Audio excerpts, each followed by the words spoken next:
السلام علیکم ورحمۃ اللہ وبرکاتہ۔ آج ہم حروف مستعلیہ دیکھیں گے۔ مستعلیہ کے لفظ سے آپ پریشان نہ ہوں، یعنی موٹے حروف۔ ان حروف کو ہم دیکھیں گے جو کہ موٹے پڑھے جاتے ہیں، جیسے کہ میں پہلے بھی آپ کو حروف تہجی کے تعارف میں پڑھا چکی ہوں کہ جو حروف میں نے آپ کو ریڈ کلر میں مارک کر کے دیے ہیں وہ تمام حروف جو ہے وہ موٹے پڑھے جاتے ہیں۔ ان کو اگر ہم ایسے اسکیٹرڈ یاد کریں گے تو مشکل ہوگا یاد کرنا، اس لیے ہم اس کو ایک مخفف کے طور پہ یاد کرتے ہیں جو کہ کتابوں میں ہمیں ملتا ہے، خصا، ذوقن، قز، اس طرح یاد کرنا آسان ہو جاتا ہے۔ پھر اس کے بعد اس میں ہم اس کو پڑھنے کا طریقہ یہ ہے کہ اس کو آپ اگر آپ زبر کے ساتھ پڑھیں تو بہت آسان ہے کہ ہم اس کو اے ڈبلیو کے ساؤنڈ کے ساتھ پڑھ لیں۔ جیسے خو کو اگر پڑھنا ہے تو کے ایچ اے ڈبلیو خو، صاد کو پڑھنا ہے تو ایس اے ڈبلیو سو، واد کو پڑھنا ہے تو پھر اسی طرح و، غو، تو، قو، و، اس طرح پڑھ سکتے ہیں۔ لیکن اگر آپ اس کو زیر یا پیش کے ساتھ پڑھتے ہیں تو پھر آپ کو تھوڑی سی محنت کرنی پڑتی ہے۔ اب پھر اس کے لیے پھر آپ کو اس کے موٹے ہونے کا صحیح طریقہ معلوم ہونا چاہیے، اور وہ کیا ہے کہ جہاں سے زبان آپ کی حلق سے جڑی ہوئی ہے نا، جس جگہ سے، اس جگہ سے آپ اس کو بلند کرتے ہیں تالو کی طرف، تو آپ اس کو موٹا پڑھ پاتے ہیں۔ جیسے جب آپ اس کو زیر کے ساتھ پڑھتے ہیں، خوا زیر خی، خی، ایسے اس کو پڑھنے کے لیے ہونٹ بالکل بھی آپ کے نہیں موو کرتے، تو ہونٹوں کی حرکت سے اس کو موٹا کرنے کی کوشش نہیں کریں گے، ورنہ یہ خوئی سنائی دے گا۔ خوئی نہیں کرنا، خوئی، خوئی، حلق سے جو ہے نا کی طرف سے زبان جب اوپر اٹھے گی تو یہ موٹا ہو جائے گا۔ اسی طرح غوت بھی، اسی طرح صاد بھی، صاد زیر صوئی، غوت زیر غوئی، غین زیر غوئی، اس طرح سے اس کو پراپر پڑھا جائے گا۔ اور پھر اس کے بعد اگر آپ اس کو پیش کے ساتھ پڑھتے ہیں تب بھی اس کو آپ نے موٹا کس طرح پڑھنا ہے کہ اس کو زبان کی حرکت سے موٹا کریں گے۔ خو پیش خو، صاد پیش سو، غوت پیش غو، غین پیش غو، تو پیش تو، اس طرح سے، اور قاف پیش قو، وہ پیش وو، اس طرح سے، ٹھیک ہے۔ اب ہم اس کی تختی کو دیکھ لیتے ہیں۔ حمزہ زبر آ، خو زبر خو، زال زبر زا، خوذا، خو زیر خی، یا زبر یا، را زبر را، تا پیش تو، خیاراتو، خیاراتو۔ حمزہ زبر خو، اخ، لام زبر لا، دال زبر دا، اخلدا۔ صاد زبر صا، با زبر با، را پیش رو، صبرو۔ صاد زیر صی، یا زبر الف یا، صیا، میم زیر می، صیامی۔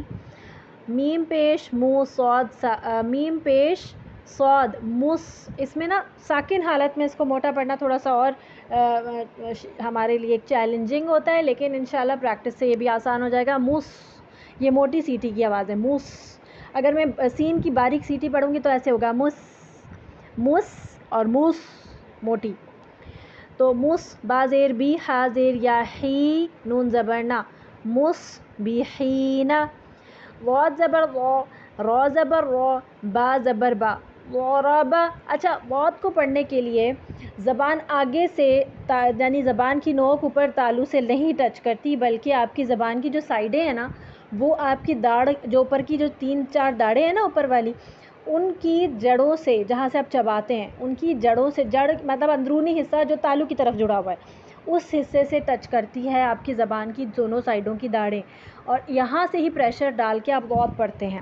آپ اس کو دال نہیں پڑھتے، آپ اس کو دعاد نہیں کہتے نا، آپ کو اس کو زواد کہتے ہیں۔ زواد اردو میں ہوتا ہے اور دعاد کوئی شے نہیں ہے، دعاد نہیں پڑھنا، اس کو واد ہے، یہ واد، یہاں سے جو آپ اپنی داڑھوں کی طرف سے اس کو پڑھیں گے، ورابا، اس طرح ہوگا، ورابا۔ پھر عین زبر آ، را زبر را، واد دو زیر غین، عراضین۔ اب یہاں پہ دیکھیں، دو زبر، دو زیر اور دو پیش، ان کو نا ہم کلیکٹیولی تنوین کہتے ہیں، ٹھیک ہے۔ اس کو اس ٹاپک میں آپ ایک چیز اور دیکھ لیجئے، تنوین۔ اس کو جب بھی ہم پڑھیں گے تو اس کو آپ کو پتہ ہے کہ دو زبر کو ان کر کے پڑھا جاتا ہے، اگر کوئی بھی حرف ساتھ میں جڑ جائے گا تو اس کی آواز ساتھ میں جڑ جائے گی، اس کے اندر ایک نون ساکن چھپا ہوا ہے۔ تو جیسے با دو زبر تو ہم پڑھیں گے با دو زبر بن، اسی طرح دو زیر کے ساتھ اگر کوئی بھی اور حرف لے لیں، خوا دو زیر تو خن، یہاں پہ ضاد ہے تو ضاد دو زیر غین۔ اسی طرح پیش کا ساتھ ہوگا تو جب ہم پیش پڑھیں گے تو فرض کریں تا دو پیش تن، اس طرح سے آخر میں ایک نون ساکن کے اوپر ہماری آواز ختم ہوگی، تو اس کو تنوین کہتے ہیں۔ قاف زبر غوت، قد، با دو زبر بن، قد بن۔ اچھا یہ غوت کی آواز جو ہے نا قد بن اس طرح نہیں پڑھنا ہے، اس کی آواز منہ ہی منہ میں چلے گی، وہیں داڑھوں کی طرف آپ کو وائبریشن فیل ہوگی، قد بن، قد بن، اس طرح سے۔ غین زبر غا، سین زبر سا، قاف زبر قا، غسق، غین زبر غا، فا پیش واو فو، غافو، را دو پیش رن، غافورن۔ با زبر غین بغ، تا زبر تا، بغتا، تا دو زبر تن، گول تا کو بھی تائی بولتے ہیں، تا دو زبر تن، بغتتن۔ طا زبر طا، با زبر با، قاف زبر قا، طابقا، طا زبر طا، عین زبر الف عا، طعا، میم پیش مو، طعامو۔ کسی کو عین پڑھنے میں مشکل لگے تو آپ کیا کریں گے کہ پیچھے والے حرف کے ساتھ اس کو ملا کے پڑھ لیں، الگ سے آواز نہ نکالیں، تو اسی طرح طا زبر طا پڑھتے پڑھتے عین ملا لیں، طعامن، اس طرح ہو جائے گا، طعامو۔ طا زیر فا، طیف، لام دو زبر لن، طفلن، قاف زبر قا، لام زبر لا، قالا، میم زبر ما، قالما، قاف پیش قو، قاف پیش را، قر، حمزہ زبر، حمزہ کھڑا زبر آ۔ آپ کو بتایا تھا میں نے کہ کوئی بھی الف خالی ہوگا نہیں، اگر اس کے اوپر کوئی حرکت ہوگی تو وہ الف نہیں بلکہ حمزہ کہلائے گا، قر آ، اس کو الگ سے آواز نکال کے پڑھیں گے۔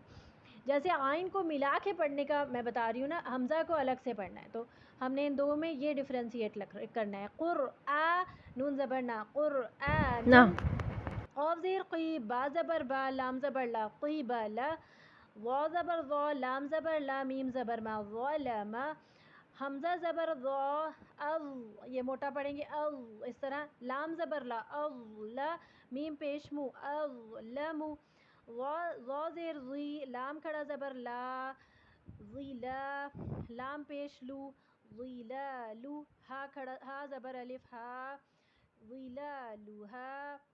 یہاں تک آپ کا ہو گیا۔ سبحانک اللہم و بحمدک، اشہد ان لا الہ الا انت، استغفرک و اتوب الیک۔ السلام علیکم ورحمۃ اللہ وبرکاتہ۔